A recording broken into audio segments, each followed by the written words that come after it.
series. This is series 2, and in this microeconomics series 2, I'll be discussing about demand. In the previous series 1, I briefed you about the economics, the nature and scope of microeconomics, and the first module deals with demand. Demand is a very important concept, and demand has its various meanings. But truly speaking, when we talk about demand in economics, it is desire plus ability to pay plus willingness to spend. These three are very important to be treated as demand in economics. The definition itself is self-explanatory about the three words, the desire, the ability, and the willingness. Demand is effective desire. It is called effective desire because it is backed by the ability to pay and willingness to spend. This backing up of ability to pay and willingness to spend will be explained with an example. Suppose a beggar desires for a Mercedes car and he hasn't got the ability to pay, then it cannot be treated as demand in economics. Demand is a concept, demand is a word in economics which should be backed by the purchasing capacity. Then we come to the willingness to spend. Many times we do have a purchasing capacity, but we don't want to spend that money on that particular good or services. Then it cannot be treated as demand. For demand to be treated in economics, we all want that there should be desire, the ability to pay, and the willingness to spend. After the demand, what is the meaning of demand? Now comes the law of demand. This law of demand is very much famous, and this was actually given by Alfred Marshall. The law of demand states that other things remaining constant. This is also called the ceteris paribus assumptions. The higher the price of a commodity, the lower the demand, and lower the price of a commodity, higher the demand. That means there is an inverse relationship between the quantity demanded and the price of the commodity. In simple terms, other things remaining constant, if the price of commodity increases, the demand will decrease, and if the price of the commodity decreases, then the demand will increase. You can see also from this schedule that as the price is increasing, the demand is decreasing. And this phenomena or this behavior, if we self-introspect others also, and if we self-introspect ourselves also, we'll see, yes, this law of demand is a very true law which is practiced also in the market and which is adopted also. Whenever the price of general commodities goes up, we have a tendency to buy it less. And if the price goes down, we have a tendency to buy more. So this is all law of demand. Law of demand asserts that there is inverse relationship between price and quantity demanded. Can be also called negative demand, because when the price is increasing, the demand is decreasing. When the price is decreasing, demand is increasing. So this behavior is a epitome of inverse relationship or negative relationship. In this definition, in the definition of law of demand, there is a word, important word, other things remaining constant. Yes, these other things constitute an important part of the law of demand, because if they change, the law of demand won't be able to get justified. Other things will be discussed later on, but in a brief, it is consumers' income, price of related goods, consumer taste and preference. So all these things are under the other things remaining constant. We'll be discussing in the later part of the slide the other things, because these are the factors which have also equal importance on the demand of any commodity. Though the price is very much important, because whenever we go in the market also, we see the price of a commodity. What is the first thing which comes into a consumer's mind about while purchasing a good is or the price of the commodity. Demand schedule and demand curve is a concept derived from the law of demand, and demand schedule shows how much a given product a household would be willing to buy at different prices. And when graphically depicted, that demand schedule, it becomes the demand curve. You can see also from this slide that demand schedule is your tabular representation at various prices, what is the quantity demanded. And this demand schedule is also justifying the law of demand, that if the price is decreasing, the demand is increasing. And when we plot it graphically, you can see on y-axis we have taken the price of the commodity, and on the x-axis we have taken the quantity demanded. The price of commodity is independent variable and demand is dependent variable. The demand is dependent on the price. So when we see the schedule, we can plot the graph also. And you can see that on the y-axis we have taken the prices, and on the x-axis we have taken the quantity demanded, and the graph of the demand curve derived from this schedule is downward sloping. That means it is showing that there is an inverse relationship between price and quantity demanded, or a negative relationship between price and quantity demanded. Now we talk about individual demand and market demand. What is individual demand and what is market demand? The word only explains the concept, but still, when we discuss about the individual demand, it is the demand of one single consumer who will buy at a given price during a given period of time. While market demand is many consumers, many consumers in a market, and when we sum up those individual consumers in the particular market, we get the market demand. You can see the tabular representation also. If this is individual demand, A, B, C, D, these are the four individuals. A is having this demand at this particular price. B is having 3210 at the corresponding price of 6789. Then C is having a demand of 5431 corresponding to 6789 price, and similarly the D individual is having 6542 demand in corresponding to the 6789 prices. So at various prices, individuals A, B, C and D are having different demand. We can see this. Somebody is having 4 demand, somebody is having 3 demand, somebody 5, somebody 6, at the particular price 6 at a particular point of time. And when we sum up all these A, B, C, D's demand, we get the market demand. So we can also say that when individual demands are summed up in a particular market in a particular time period at a particular price, it becomes the market demand. We can graphically also depict. You can see these graphs are showing the individual demand curve, and when we sum up, we get this market demand curve. So this is individual, these are the individual demand curve, and this is the market demand curve. So this is the graphical representation of individual demand and market demand. Now, what is demand function? We have already discussed that demand is related to price. Apart from price, as I told you in the law of demand, other things remaining constant also have equal importance. So any factor which affects the demand is under the purview of demand function.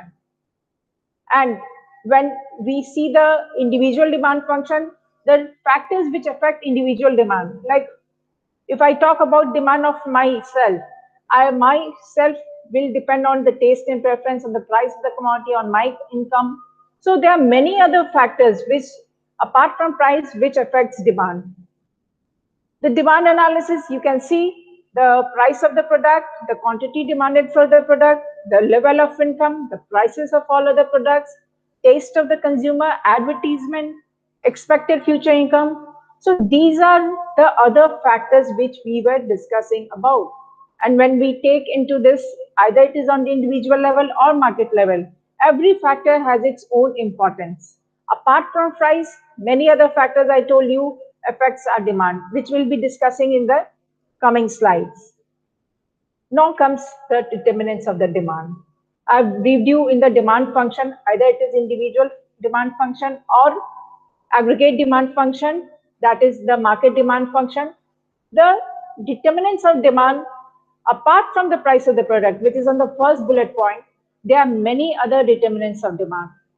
So let me discuss every factors affecting demand because every factor has its own importance.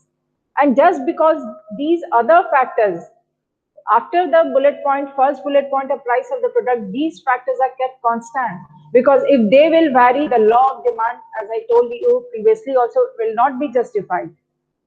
So price of the product, we all know, it has great importance. As a consumer, the first thing which comes into our mind is the price of the product. We go in the market and the first thing we ask the seller is the price of the product. But apart from the price of the product, there are many other factors also which affect our demand. Price of the related goods. Related goods means substitute goods and complementary goods. Substitute goods are those goods which are related to each other in a, I should say, positive way. That if you are using one good and if the price of that very good is increasing, you can go for the another good of different brands. That means one good can be replaced with the other good. This is the substitute goods. The complementary goods are consumed side by side with each other. They are dependent on each other. While the substitute goods are not related. Uh, I should say they are not dependent on each other. Suppose there is a biscuit company, Britannia, and if there is a company Parle-G. So if the price of the Britannia goods increases, we'll switch on to the Parle-G biscuits. So this is substitute goods. But complementary goods go side by side, like car and petrol, pen and ink. We can never think a pen without ink. So this is complementary goods. So price of the related goods also affects the demand. If the price of the Britannia goods or Britannia company biscuits are increasing, the consumers, normal consumer, I should say rational consumer, they will switch on to the Parle-G biscuits. Then consumers' income level. Consumers' income level also constitutes an important determinant of demand. If our income increases, the demand also increases. And this is a very much tested thing that whenever the income is increasing, we are going to purchase more. We are going to demand more. Distribution pattern of national income. If there is equitable distribution of national income, the demand is increased because everybody demands for the same product, and that is why the large scale production is there and the cost reduction is there, the price is also lower down. So in that way, the equitable distribution of national income increases the demand. Consumers' taste and preference. This is very important, I should say, one of the chief determinants of demand. Our taste and preference. If we have got a brand loyalty for any product, or if we have got particular taste and preference, like if I have got a taste and preference of, suppose, Nescafe coffee. So I'll always prefer Nescafe coffee rather than brew coffee because I have got the taste and preference of Nescafe coffee. For me, at that very time, price will not be a consideration. Maybe my Nescafe coffee is 10 rupees higher price rather than brew coffee. But still, it is my taste and preference, so I'll go for it. Then advertisement of the product. Whatever advertisement there is in the market does capture consumers' brain. They capture the consumer's brain and they increase the demand. The basic purpose of advertisement of the product of any company is to increase the demand. And it is true. Whenever we see the product advertisement either on online or offline, through the hoardings or through the TV, through the net, we are attracted towards those advertisements and we want to try those products. Consumers' expectation about future price and supply position. Yes, consumers' expectations regarding future price is also equally important, especially in the price if we talk about the onion price. You see, whenever we expect that maybe the next very day the onion price is going to increase or the petrol price is going to increase, we immediately go in the market and try to purchase those products at that very price.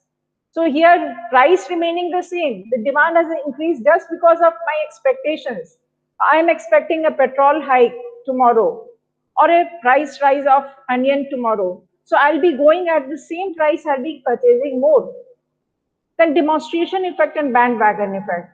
This is a effect which is through especially in this peers group, this is followed. When we are imitating others' purchasing behavior, this is the demonstration effect and bandwagon effect. We are affected by others' purchasing behavior. We get influenced by the others' purchasing behavior. Like my friend is having a Oppo phone, so I'm also going to have a Oppo phone because the camera is good, because the features are good. So I have been affected, my demand has been affected through the behavior of my friend's Oppo phone. So this is demonstration effect and bandwagon effect, that we get influenced by others' purchasing behavior. We are influenced and we try to imitate those behavior. Consumer credit facility. Consumer credit facility in today's generation especially, this has prime importance. Today on the roads we can see thousands of cars at a time. The reason behind is the consumer credit facility. People are getting money on high-end purchase system, on EMIs, and they can easily access to the consumer goods and services market, and their demand is increasing. The demography and growth rate of population. The area is having a particular demographic feature, and the population is increasing. Natural, the demand is also increasing. The standard of living and spending habits. Today, the spending habits has increased. The standard of living has also increased. The net effect of this general standard of living and spending habits, that the demand has also increased. Climatic and weather conditions.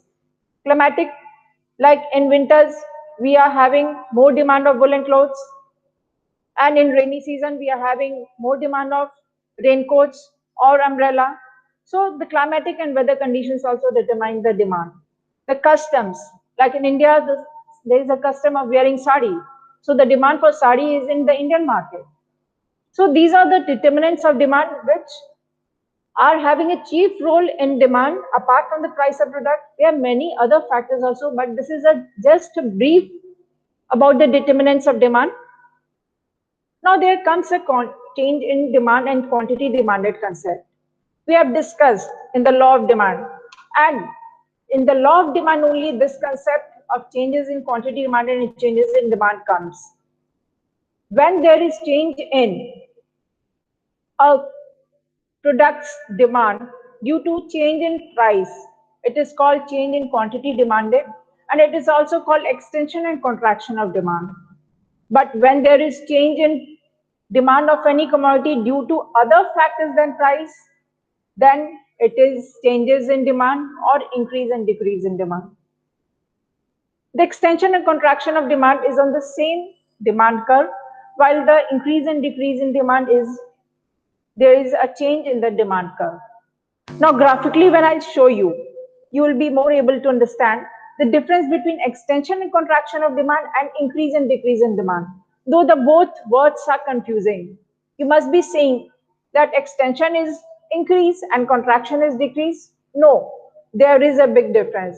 The difference, as I told you all, when there is change in demand of any commodity due to change in price, it is extension and contraction of demand. When there is change in demand of any product due to other factors than price, then it is increase and decrease in demand. So you can see the extension and contraction of demand in this graph, that the price is changing and the demand is changing. When the price is increasing from P0 to P1, the demand is decreasing from Q1 to Q0. And this is the contraction part. When the price is decreasing from P1 to P0, the demand is increasing from Q0 to Q1. This is the extension part. So on the same demand curve, we are having the effect of contraction and the extension. But the increase and decrease in demand, the whole demand curve shifts upward, that is rightward, or downward, leftward. In this, I'm just giving you one example, because as I told you that this increase and decrease in demand is due to change in other factors than price. So I'll take one factor only into consideration and explain you this graph. Suppose my income increases. So when my income increases, there is increase in demand. I'll purchase more of a commodity. While when my income is decreasing, I'll purchase less of a commodity. That is decrease in demand. The whole demand curve shifts leftward or rightward depending on the situation of the factors I am taking into consideration, other factors than price. So this is increase and decrease in demand. Now we come to the exceptions to the law of demand. We have discussed about the law of demand, but many a times law of demand fails. And this is a situation where we get a direct relationship of price and demand many a times, especially in times of emergency. Even if the price is high, people go and purchase. Then many a times there are many people who have got a snob appeal that even at a higher price, I'm going to purchase because I've got a very good reputation in the society. I'm a multimillionaire. So even price doesn't matter for me. Higher price, I'll purchase more because I have to show off. Then many times consumers are not aware of the prices and they purchase even at the higher prices. Future expectations also matters a lot. Many times at a higher price only they purchase, and after a certain time that price lowers down. Then there is an important exception which is very well known, is the Giffen goods. This is called the Giffen paradox, and this dates back to the Industrial Revolution when the British low paid workers used to work and they were paid lowly. Especially after the Industrial Revolution, they had an economic crisis there, and they used to consume bread and meat. Sir Robert Giffen had just observed their behavior and he gave this word Giffen paradox, that when the price of the bread and meat both increased, the low paid British workers left eating meat because that was not affordable to them. And even at a higher price, I told you all, the price of bread and meat both increased. So even at a higher price of bread, they started consuming more of a bread rather than meat, and they consumed only bread. So this was also going against the law of demand. So these are some of the exceptions to the law of demand. We'll be connecting with you in the next series, and I'll be elaborately doing with the exceptions to the law of demand. And apart from exceptions to the law of demand, I'll be doing with the elasticity of demand and various concepts: price elasticity of demand, income elasticity of demand, then cross elasticity of demand. So till then, have a nice time, and we'll again connect with you all. Thank you.